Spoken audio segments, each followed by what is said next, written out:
Di balik keindahan Kepulauan Flores, Nusa Tenggara Timur, masih banyak isu sosial dan ekonomi yang belum terselesaikan. Sudah menjadi budaya bahwa ibu-ibu di Nusa Tenggara Timur atau NTT harus menjadi tumpuan hidup keluarga karena para lelaki banyak yang pergi merantau keluar pulau.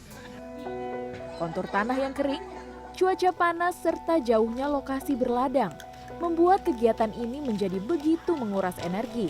Akibatnya, kualitas hidup para ibu dan anak masih di bawah standar ideal. Fakta lain yang didapat, ibu hamil di NTT menderita kekurangan energi yang berpotensi menyebabkan keguguran serta kematian ibu maupun anak saat proses persalinan. Hal inilah yang kemudian melatar belakangi Azalea Ayuning Tias bersama 3 orang temannya untuk membuat sebuah social entrepreneur dengan nama Duanyam.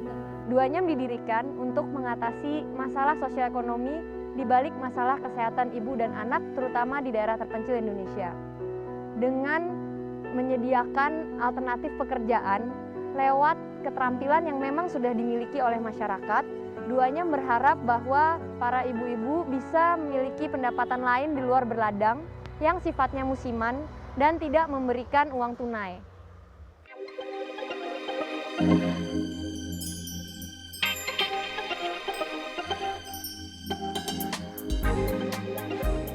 Duanyam dibentuk pada tahun 2014 saat Ayu masih duduk di bangku kuliah di Cambridge, Massachusetts, Amerika Serikat. Inisiatif ini dikerjakan oleh 3 teman kecil Ayu lainnya, yakni Melia Winata sebagai Chief Marketing Officer, Zona Ngadiman sebagai Head of Research and Development, serta Yohana Keraf sebagai Chief of Operations yang kebetulan mempunyai pengalaman bekerja di organisasi non-pemerintah di Flores selama 4 tahun terakhir. Modal awal dalam berdirinya Duanyam terbilang tidak sedikit, mencapai 15.000 US dollar atau sekitar 196 juta rupiah. Modal ini Ayu dapatkan saat konsep Duanyam menang dalam kompetisi wirausaha di Massachusetts Technology Institute atau MIT dan Haas School of Business di University of California, Berkeley. Modal ini kemudian Ayu gunakan untuk membeli motor guna pendistribusian produknya ke 15 desa yang ada di Flores Timur. Yuk, kenapa bisa akhirnya maksudnya kepikiran untuk melakukan Duanyam? Nah, waktu kita ingin mencari tahu apa sih yang menyebabkan masih besar permasalahan ini padahal sudah banyak program pemerintah ataupun bantuan NGO, ternyata kita menemukan akar permasalahan itu adalah sosial ekonomi, di mana ibu-ibu tidak memiliki pendapatan lain di luar berladang, sehingga mereka tidak punya uang tunai sepanjang tahun karena hasil ladang itu musiman, dan mereka yang kedua juga harus tetap bekerja keras di ladang, biarpun sedang masa hamil atau menyusui. Ayu bisa diceritain sedikit nggak kenapa akhirnya namanya dipilihnya Duanyam? Jadi sebenarnya Duanyam itu singkatan dari Dua Anyam, artinya ibu menganyam. Karena Dua itu bahasa Flores atau bahasa Sika, artinya ibu. Jadi bisa Dua Ayu, Dua Joy, seperti itu. Jadi memang pendiri-pendiri Duanyam itu kita sudah saling mengenal satu sama lain dari sejak SMP SMA bahkan. Jadi 2 alasan sih. Yang pertama, karena permasalahan kesehatan ibu dan anak di Provinsi NTT tempat Flores ini berada sendiri itu salah satu yang paling besar di Indonesia. Dan yang kedua, tadi itu karena pendiri kami sudah memiliki pengalaman dan koneksi atau network dengan para masyarakat dan pemangku kepentingan di Flores. Jadi kalau misalnya kita mau tiba-tiba masuk ke Papua tanpa kenal siapa-siapa kan agak sulit juga ya gitu, harus mulai semua dari nol. Tapi di Flores ini setidaknya kita bisa memulai proyek percontohannya sehingga nanti ke depan kalau mau ke daerah lain bisa lebih.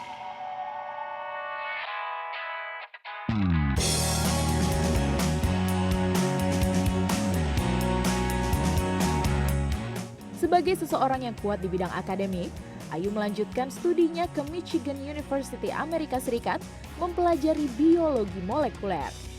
Mendapatkan nilai A selama 8 semester di sana, Ayu kemudian melanjutkan kuliah magisternya ke salah satu universitas paling bergengsi di dunia, Harvard University. mempelajari epidemiologi atau kesehatan masyarakat, dan melakukan penelitian mengenai sanitasi di pemukiman kumuh di Mumbai, India, membuat Ayu mulai tertarik dengan kegiatan sosial entrepreneur untuk menyelesaikan berbagai persoalan sosial. Selepas dari bangku kuliah, Ayu akhirnya menerima pekerjaan pertamanya sebagai konsultan kesehatan di Cambridge, Massachusetts. Namun, pekerjaan yang berpenghasilan puluhan ribu dolar Amerika itu ia lepaskan demi melanjutkan impiannya dalam membantu para ibu di NTT melalui Duanyam. Selama bekerja 1 tahun tuh terasa ada sesuatu yang kurang gitu. Terasa kayak apakah memang ini yang ingin dilakukan dalam hidup gitu kan? Apakah hanya ini saja yang kita kejar, kestabilan finansial misalnya. Itu yang pertama. Jadi ingin melakukan sesuatu yang lain di luar itu. Kemudian yang kedua, waktu itu kan masih di Boston, di Amerika, tapi tetap ada keinginan untuk kembali ke Indonesia karena merasa masih banyak sekali yang bisa dilakukan, dikembangkan di Indonesia gitu. Jadi ketika saya bekerja pun sebenarnya ide tentang Duanyam ini sudah mulai dikembangkan dengan teman-teman, tapi sebagai proyek sampingan gitu kan. Mengelola usaha sosial di usia 27 tahun bisa dibilang bukan pekerjaan yang mudah. Selain harus mematangkan diri serta meyakinkan para pekerjanya, Ayu mengaku menghabiskan waktu selama 1 tahun untuk meyakinkan keluarganya. Kita orang tua melihat bahwa dia sudah bekerja kan di Amerika, sudah boleh dikata sudah mapan lah ya, tapi dia terlihat seolah belum menemukan kebahagiaannya begitu. Jadi ya itulah passionnya dia itu di situ. Itu kehadiran Duanyam di Flores, terkhusus kalau untuk desa ini atau pribadinya untuk saya itu memang sangat membuat perubahan.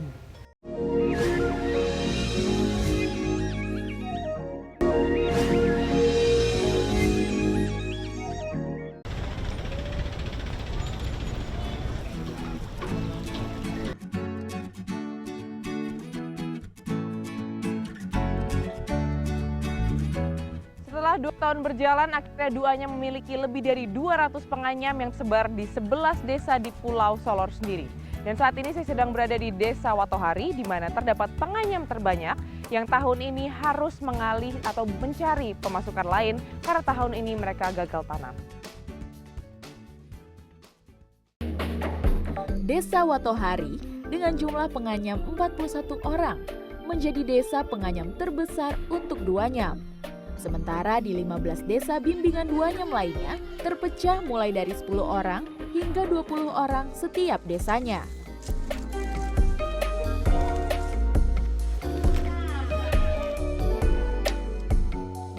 Orang itu cukup banyak.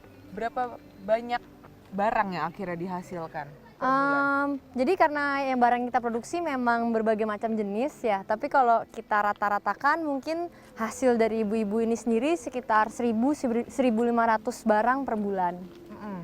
Dari barang yang dibuat ibu-ibu kita olah lebih lanjut bisa mencapai 4.000 sampai 5.000 produk sebulannya. Oke, itu berarti semua prosesnya terjadi di sini, di Flores, atau ada yang di luar juga?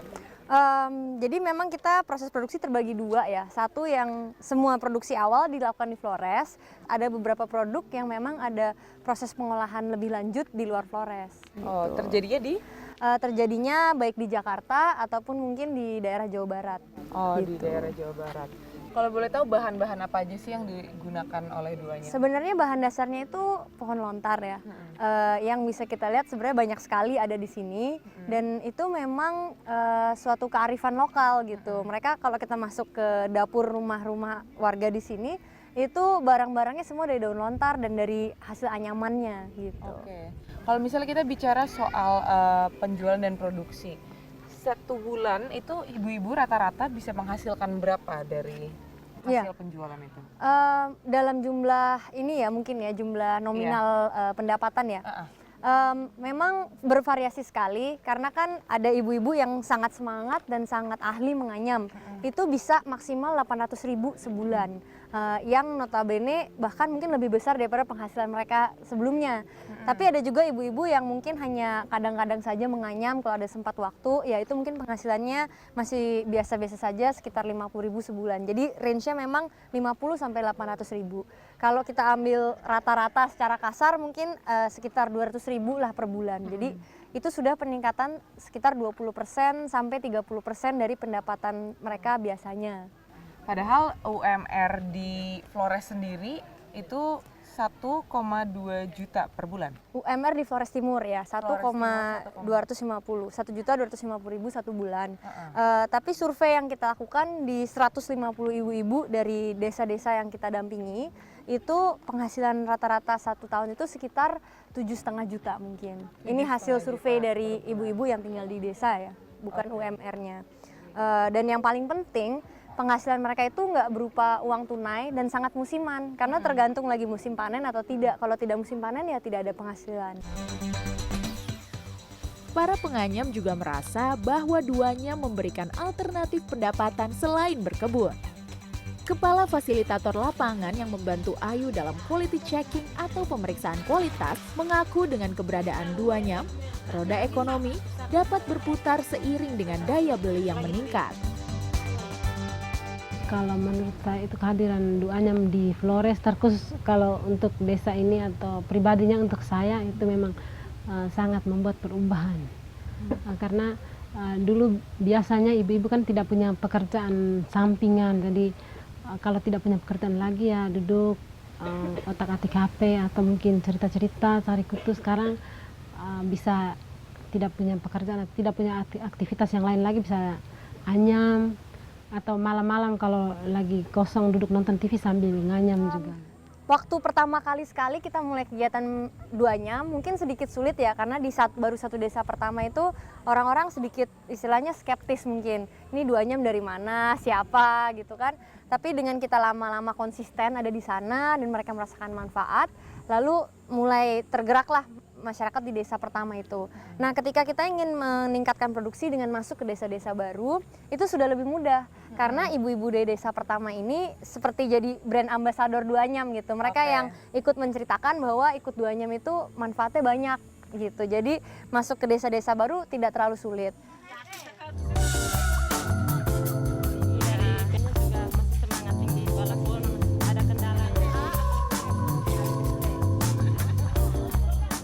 Rintangan bagi duanyam tidak berhenti di situ. Selain harus memenangkan kepercayaan masyarakat terhadap konsep mereka, masalah peningkatan kualitas selain kuantitas juga menjadi pekerjaan rumah Ayu dan teman-temannya. Namun pembelajaran tidak hanya satu arah. Ayu mengaku juga ikut belajar dalam proses mencari cara tercepat dan efisien dalam membimbing para penganyam. Memang yang perlu selalu ditingkatkan dan sekarang juga mungkin sedang proses itu bagaimana penjagaan kualitas dengan semakin besarnya kapasitas produksi kita. Itu yang memang sekarang kita sedang ada program juga untuk meningkatkan di desa-desa dampingan kita. Jadi untuk tahun ini sebenarnya kita memang kan kegiatan ekspansi produksi itu dilakukan dari bulan Januari sampai bulan Mei kira-kira. Sebenarnya itu target untuk tahun ini sudah terpenuhi. Jadi mungkin rencananya adalah tahun depan kita baru mulai ekspansi ke desa lain lagi dari Januari. Jadi memang Januari sampai Mei itu peningkatan kapasitas, kemudian sekarang lebih ke peningkatan kualitas dari kapasitas yang sudah ada gitu. Jadi untuk tahun ini sebenarnya target produksi kita sudah tercapai. Justru peningkatan akan dilakukan lagi tahun depan. Apakah berarti tahun depan targetnya akan lebih di-set untuk lebih ambisius lagi atau gimana tuh? Pastinya. Karena di pertengahan tahun aja udah memenuhi target gitu Iya, kan? pastinya karena kalau kita bicara 1 tahun yang lalu dari tanggal ini ya, Agustus 2015, itu produksi kita mungkin 50 tikar sebulan. Kalau kita ngomong satu jenis produk ya, tikar. Tahun lalu itu 50 tikar sebulan. Tapi tahun ini kita sudah 1000 tikar sebulan. Jadi peningkatannya 20 kali lipat ya. Iya. Jadi kita cukup optimis juga untuk tahun depan. Mungkin tidak sampai 20 kali lipat, tapi ya setidaknya 10 kali lipat peningkatan itu bisa tercapai. Dan kita akan mulai dari daerah-daerah juga di Kabupaten Flores Timur. Dan ada rencana untuk tahun depan mungkin masuk ke kabupaten lain, kabupaten tetangga, yaitu Kabupaten Sika, atau juga Kabupaten Lembata. Mungkin nggak akhirnya keluar dari Flores? Mungkin sekali sih, sebenarnya itu nanti visi di masa depan kita. Karena kan yang memiliki potensi dengan ibu-ibu perempuan dengan kekayaan alam Indonesia itu menganyam, sebenarnya tidak hanya di Flores atau tidak hanya di NTT kan. Jadi kalau kita masuk ke Papua, ke NTB, ke Kalimantan tuh ada semua. Jadi kita memang visi ke depannya sih akan ekspansi ke daerah-daerah lain. Sampai saat ini, ada lebih dari 15 macam produk duanyam dengan berbagai ukuran, seperti desek atau kotak anyaman, topi, sandal, dan tas. Harganya pun beragam, mulai dari Rp16.000 hingga Rp1.000.000.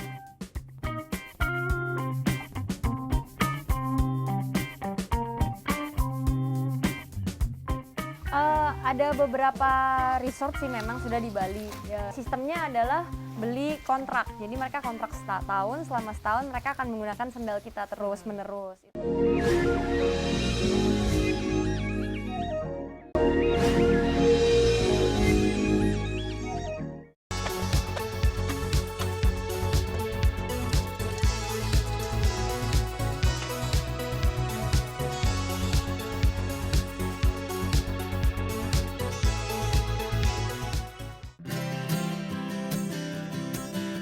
Selain Desa Watohari, ada beberapa desa yang dipusatkan sebagai storage atau tempat pengumpulan hasil karya. Desa Duntana yang terletak di daratan Flores merupakan pilot project atau desa bimbingan pertama duanyam. Di sini, hasil anyaman dikumpulkan dan menjadi tempat para fasilitator bertemu. Waktu mulai awal sih baru 9 orang, 9-10, terus sempat bertambah. Pernah sampai paling banyak itu mungkin sekitar 25-30, tapi yang tetap masih aktif ini sekarang hampir 15 lah. Gitu. Ini salah satunya ada Dua yang juga ini salah satu penganyam. Salah satu penganyam ahli duanyam, juga sempat menjadi pelatih waktu kita ada kegiatan pelatihan menganyam di pulau-pulau Solor, di desa-desa lain. Oh gitu. Bisa diceritain sedikit mungkin Dua dulu kenapa bisa akhirnya ikut bersama Duanyam?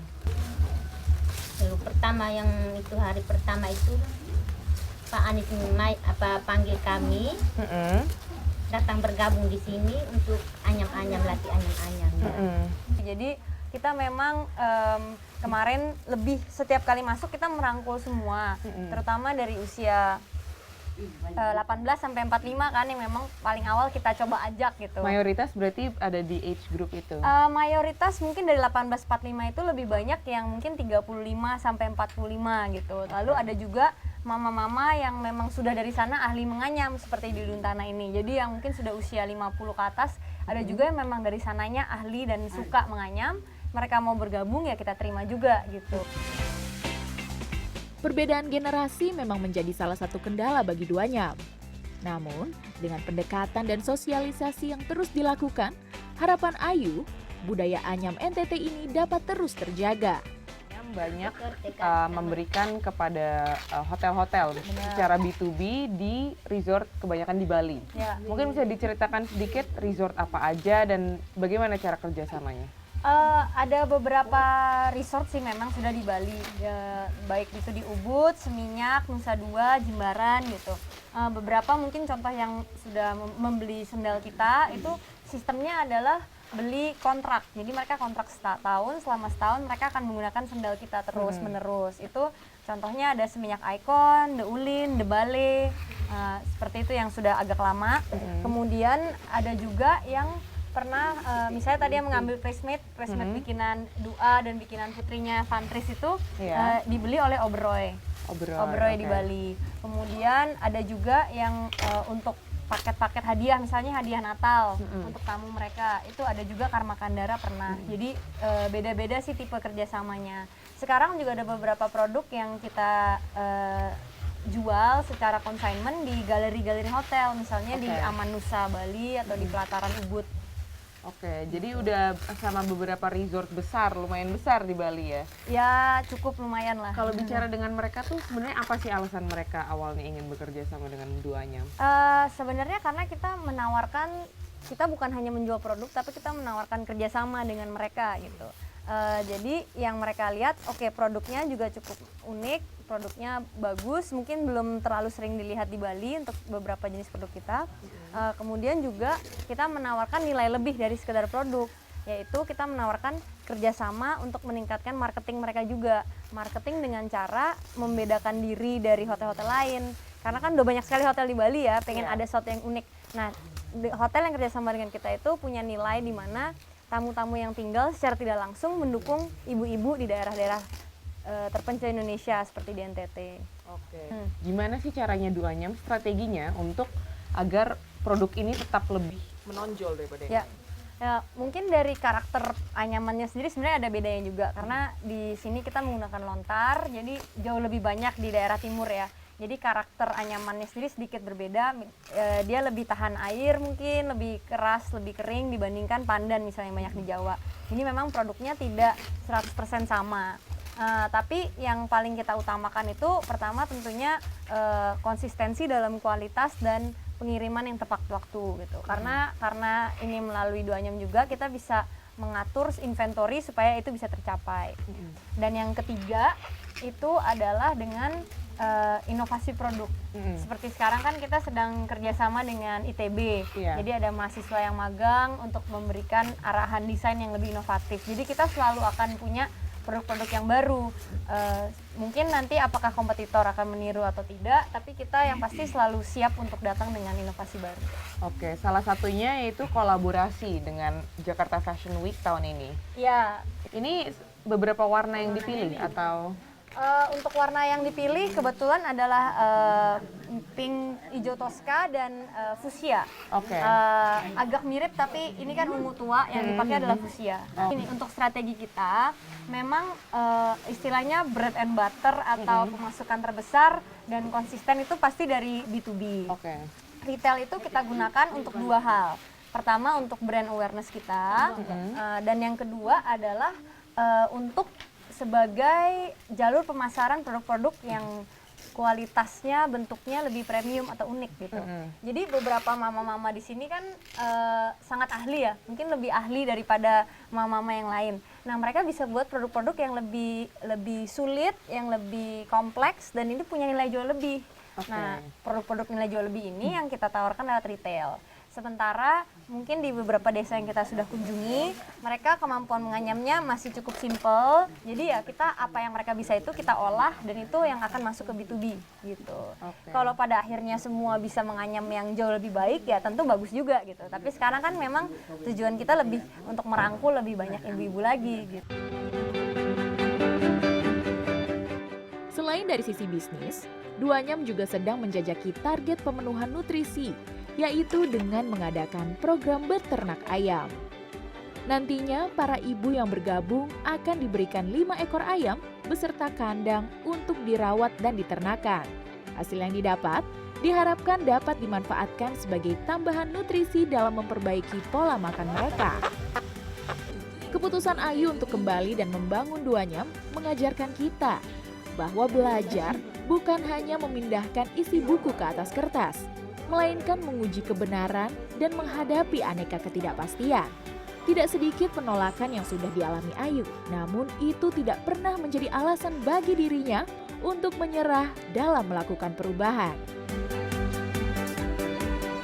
Biasanya sih yang membuat ingin terus melanjutkan itu kalau mengingat ya ibu-ibu kita yang merasa terbantu dengan adanya Setiap kita kali kembali gitu. ke sini, Iya. setiap kali melihat lagi. Kadang-kadang perlu nih merefresh. Aduh, pengen nih udah kangen pengen ke forest lagi, pengen ketemu ibu-ibunya gitu. Mendengar ibu-ibu yang semangat banget, ada yang bahkan kayak sampai hidup Duanyam gitu kan. Kita kayak wah, ternyata ada nih beneran hasilnya di lapangan gitu.